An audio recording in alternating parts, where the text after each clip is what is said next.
One of the state's most notorious convicted killers has begun his final fight for freedom.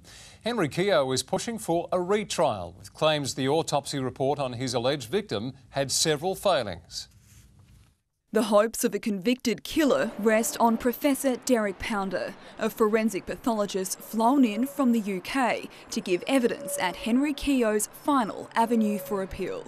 Keogh has spent 19 years behind bars for a crime he's always denied, the murder of his fiancée, Anna Jane Cheney, who was found in the bath of her McGill home.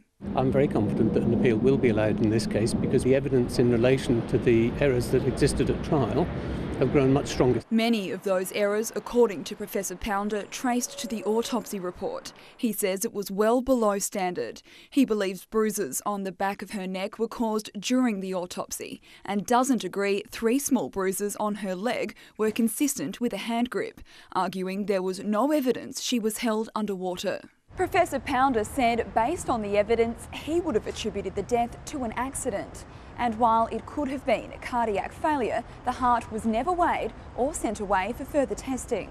Gordon Wood is among supporters arguing for a retrial. He spent 3 years in jail before being acquitted of throwing Caroline Byrne to her death in Sydney. His case has very many similar qualities to mine, and primarily the lack of forensic evidence, what is, I think in legal terms called forensic fraud. The appeal argument will run for another 4 days. Alice Monfries, 9 News.